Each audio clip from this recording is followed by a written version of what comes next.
అందరికీ నమస్కారం. నేను మీ హేమ సుబ్రహ్మణ్యన్ హోమ్ కుకింగ్ తెలుగుకి స్వాగతం. ఈరోజు నేను మీకు ఒక మంచి ఎగ్జాటిక్ అయిన డెజర్ట్ రెసిపీ చూపించబోతున్నాను. దీని పేరు పానా కోటా. సో ఇది ఒక ఇటాలియన్ డెజర్ట్ అనమాట.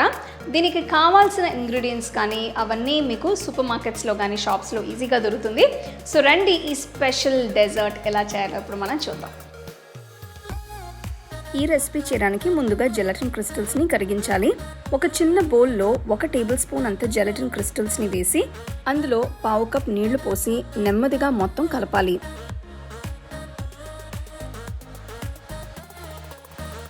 ఇప్పుడు ఒక సాస్ ప్యాన్లో కొన్ని నీళ్లు పోసి వేడి చేసి పొయ్యి కట్టేయాలి.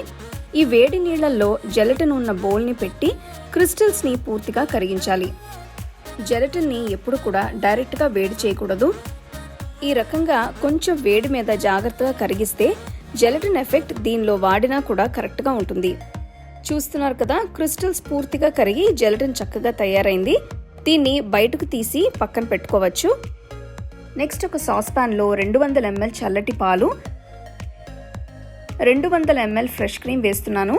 ఇదంతా బాగా కలపాలి. పొయ్యిని మీడియం ఫ్లేమ్లో ఉంచి 1/2 కప్ అంతా పంచదార వేసి అంతా ఒక్కసారి కలపాలి. దీన్ని విస్క్తో కలిపితే చాలా ఈజీగా ఉంటుంది.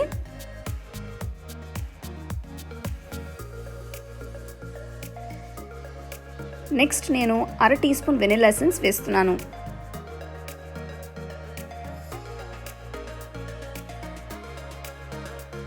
మళ్ళీ ఇదంతా మిక్స్ చేయాలి. చివరిగా ఇందులో కరిగించిన జెలటిన్ని వేసి పొయ్యి కట్టేసి మిక్స్ చేయాలి. ఇందులో ఉండలు లేకుండా చూసుకోవాలి. అందుకే విస్క్ అయితే కలపడానికి పర్ఫెక్ట్గా ఉంటుంది.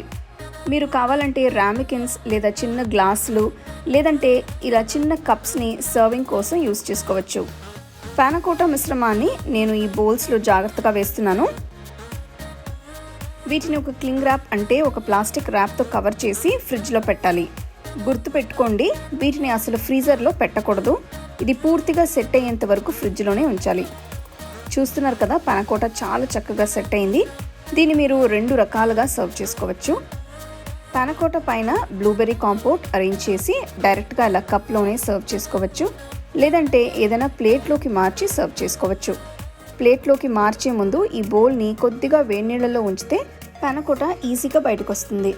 లేదంటే బౌల్లోకి చాలా వరకు అంటుకుని ఉంటుంది. చూస్తున్నారు కదా, ఇలా చాలా నెమ్మదిగా జాగ్రత్తగా ఈ డెజర్ట్ని నేను ప్లేట్లోకి షిఫ్ట్ చేస్తున్నాను. ఇప్పుడు దీనిపైన కొద్దిగా బ్లూబెర్రీ కాంపోట్, 2 పుదీనా ఆకులు పెడుతున్నాను. అంతే, పానా కోటా తయారైనట్టే. దీన్ని చాలా చల్లగా సర్వ్ చేసుకుంటే చాలా బాగుంటుంది.